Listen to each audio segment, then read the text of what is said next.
మొదలు పెడదాం. ఓకే, ఆదాబ్ హైదరాబాద్లోనే ముందుగా ఆజ్ కీ బాత్. పేదలంటే ఎందుకింత చులకన?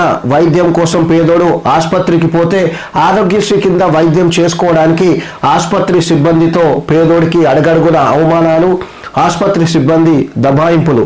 న్యాయం కోసం పేదోడు పోలీస్ స్టేషన్కి పోతే పేదోడిని నేరస్తుల్లా నిల్చోబెట్టి ఎంక్వైరీలు, బెదిరింపులు. పేదోడికి ధైర్యం చెప్పి కూర్చోబెట్టి మాట్లాడిన పాపాన పోలేదు అధికారులు. న్యాయస్థానానికి పేదోడు పోతే వాయిదాల మీద వాయిదాలు. పేదోడు తప్పు చేస్తే తక్షణమే జైలు శిక్ష, ఉన్నోడు తప్పు చేస్తే వెంటనే బెయిల్, ఆత్మీయుల పరామర్శలు. చివరికి దేవుని చూద్దామని పేదోడు పోతే గంటల తరబడి క్యూ లైన్లు, స్పష్టంగా కనబడకుండా దూరం నుండి దర్శనాలు. ఉన్నోడికి క్షణాల్లో ఆమడ దూరం నుండి కనువింపైన దర్శనాలు. అసలు భారతదేశంలో విలువ ఉన్నది మనిషికా లేక పైసకా? కుమ్మరి రాజు. నేనే రాసిన ఈరోజు ఆజ్ కీ బాత్.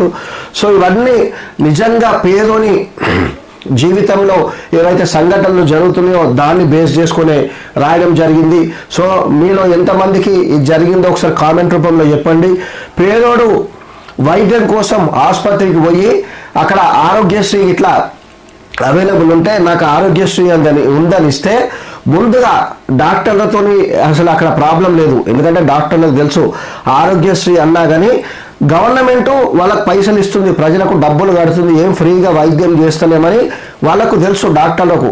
కానీ ఎవరైతే ఆరోగ్యశ్రీ సిబ్బంది ఉందో, తర్వాత కింద స్థాయి సిబ్బంది, ముఖ్యంగా అవుట్ సోర్సింగ్ ఎవరైతే ఉన్నారో ఉద్యోగులు, వాళ్ళు ఈ ఆరోగ్యశ్రీ సిబ్బంది ఎవరైతే ఉన్నారో సో వాళ్ళ ఆగడాలు అంతా ఇంత కాదు. కాకపోతే సామాన్య ప్రజలు ఎవరైతే మన ఛానల్ చూస్తారో ఇది నిజమా కాదనేది మీరు కామెంట్లో చెప్పండి మీరు.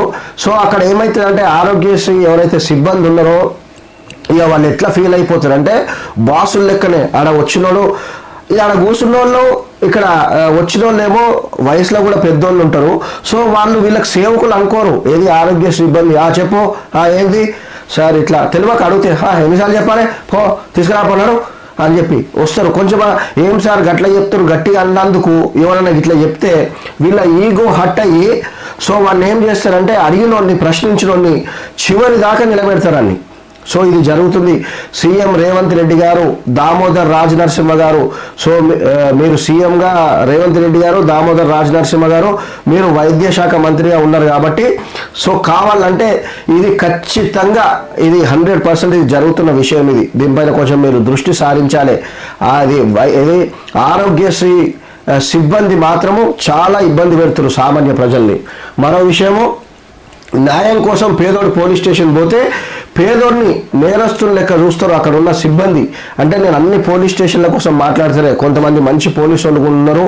సో వాళ్ళకు ప్రజలంటే ఎంతో గౌరవం, వాళ్ళకి తెలుసు ఈ ప్రజలు వాళ్ళు ఏవైతే పన్నులు కడుతున్నారో వాళ్ళ వల్లనే జీతం వస్తాయని కొంతమందికి తెలుసు. కానీ కొంతమంది సామాన్య ప్రజలు వస్తే అక్కడ సిఐ కానీ ఎస్ఐ కానీ ఎవరైనా కానీ ఇట్లా నిల్చోబెట్టి ఏమ్రా ఏం చెప్పరా రా ఇక చెప్పరా అని మాటలు మాట్లాడతారు. వాడు తప్పు చేసిండా చెయ్యన్నా ముందే ఈయన డెసిషన్ తీసుకున్నట్టు. సార్ ఇట్లా నేను కంప్లైంట్, ఏం కంప్లైంట్ ఇస్తావురా నువ్వు, కంప్లైంట్ ఇచ్చేంత మొగోడువా? ఇగో ఇట్లా మాట్లాడిన రోజులు ఉన్నాయి.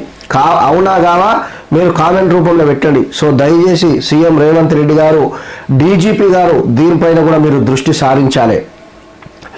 ప్రజలు ఓటేస్తేనే సీఎం రేవంత్ రెడ్డి గారు మీరు సీఎం అయ్యారు. ప్రజలు పన్నులు కడితేనే డీజీపీ గారు మీ సిబ్బందికి అంతా జీతాలు వస్తున్నాయి. సో ఇది తెలిసేటట్టు కొంచెం మీ సిబ్బందికి తెలియవలసిందిగా మా ఛానల్ తరఫున కోరుతున్నాం. ఇగో ఇంకో పెద్ద సమస్య ఇదైతే ప్రధానమంత్రి నరేంద్ర మోడీ గారు, అక్కడ పక్క రాష్ట్రంలో ఉన్న సీఎం చంద్రబాబు గారు, ఇక్కడ ఉన్న రేవంత్ రెడ్డి గారు. సో ఇక ఏమనాలో చెప్తలేము, ఎందుకంటే చట్టాలు చేసేది మీరే కాబట్టి. సో అది మరి మీకు అనుకూలంగా ఉన్నట్టు చేసుకుంటురా లేకపోతే ప్రజలకు వ్యతిరేకంగా చేస్తురా అనేది మాకు అర్థమవుతలేదు. పేదోడికి ఇట్లా న్యాయస్థానికి పోతే ఏదైనా కేసు మీద, ఎందుకంటే పేదోని దగ్గర లాయర్ పెట్టుకొని లాయర్కి ఫీజు ఇచ్చే పైసలు కూడా ఉన్నాయి కాబట్టి సో అవతల వ్యక్తి ఎవరైతే ఉన్నారో సో ఆ వ్యక్తి దగ్గర డబ్బులు ఉండే వారికల్లా ఆ కేసుని వాయిదాల మీద వాయిదా చేస్తారు.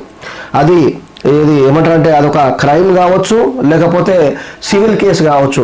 సో అందుకే కొంతమందికి ఏం ధైర్యం అంటే పైసలు ఉన్నదానికి కోర్టుకు పోతే ఇప్పుడు వస్తాగరా అది ఎప్పుడో అది వర్షం లోపల మనం ఉంటామో పోతామో ఈ ధైర్యం ఉన్నది చాలా మందికి. సో ఈ మైండ్ సెట్ మారాలంటే న్యాయస్థానంలో కూడా స్పష్టమైన మార్పులు రావాలి. అదే ఏమంటారంటే పేదలకేమో వాయిదాల మీద వాయిదాలు, అదే పైసలు ఉన్నోనికైతే అసలు వాళ్ళు అరెస్ట్ అయితలేరు. ఏమైనా తప్పు చేసినా ఈ మధ్య అరెస్ట్ అయితలేరు. క్రాష్ బెయిల్ అని చెప్పి వాళ్ళు బెయిల్ వేసుకుంటారు, ముందే బెయిల్ తెచ్చుకుంటారు, లేకుంటే యాంటీసెప్టరీ బెయిల్ అని తెచ్చుకుంటున్నారు, లేకపోతే ముందే కోర్టుకు చెప్తారు మమ్మల్ని అరెస్ట్ చేయొద్దని చెప్పండి, మేము కోర్టుకు రాము, మేము వర్చువల్గా హాజరవుతామని చెప్పేవారికల్లా కోర్టు కూడా అంగీకరిస్తుంది. అది ఒకవేళ జిల్లా స్థాయి కోర్టు నేరస్తుడు అని చెప్పి తెలిసి 14 రోజులు రిమాండ్ వేస్తే హైకోర్టుకు పోయినాక ఆ కేసును కొట్టేస్తారు. ఒకవేళ హైకోర్టులో శిక్ష పడ్డాయంటే సుప్రీంకోర్టుకు పోయి దాన్ని కేసు మాఫీ చేసుకుంటారు. మరి అయినంత దానికి జిల్లా కోర్టు హైకోర్టు ఎందుకు అంటే, జిల్లా కోర్టు హైకోర్టు ఏంటంటే సామాన్యులకు, జిల్లా కోర్టు మొత్తం బిలో పవర్టీ లైన్ వాళ్ళకు, హైకోర్టు మిడిల్ క్లాస్ వాళ్ళకు, సుప్రీంకోర్టు వివిఐపీస్కి డబ్బులు ఉన్నాయి కాబట్టి. సో అట్లా అయిపోయింది. ఇక చివరికి దేవుణ్ణి చూద్దామని పేదోడు పోతే గంటల తరబడి క్యూ లైను. పేదోడికి అదేమంటారు, ఏమో దర్శనం, అది ఇవన్నీ ఏమంటారు, పేదోడికి పేరు అయితే మంచిగా ఉంది, ఆహా దర్శనం పేరు పెట్టి సో గంటల తరబడి లైను. దేవుడు ఆవాడు ఉంటాడు, వీడికి వెళ్ళి చూడాలి. దేవుణ్ణి చూసి ఇట్లా చూస్తుంటే కూడా దబ్బున నూకేస్తారు. దేవుణ్ణి చూసినమా లేదా కూడా గుర్తుండదు ఆ పేదోనికి. ఇక విఐపీలకు స్వర్ణగిరి టెంపుల్కి పోయినా నేను మొన్న, 50 రూపాయల టికెట్ ఉంది. సరే మిడిల్ క్లాస్ ఫ్యామిలీ వాళ్ళు ఎఫోర్డ్ చేయగలుగుతారు. ఇంకో టికెట్ ఎంత ఉంది తెలుసు అక్కడ, 2000 రూపాయల టికెట్, 2000. ఇక వాళ్ళు వివిఐపి ఇట్లనే. ఇప్పుడు నేను ఎంత దగ్గర ఉన్నా కెమెరాకి, ఇట్లా ఇప్పుడు చూడండి, నేను కెమెరాకి దగ్గరకు వస్తే ఎట్లున్నా ఇంత దగ్గర దేవుణ్ణి చూస్తారు. ఇక సామాన్యుడైతే ఇక మనకు ప్లేస్ లేదు స్టూడియోలా, అంత దూరం పోవాలి. ఇక ఇది దౌర్భాగ్యం. అంటే భారతదేశంలో అసలు విలువ ఉన్నది మనిషికా పైసకా అనేది తెలుస్తలేదు. అది సో సిస్టమ్ మారాల ముందు.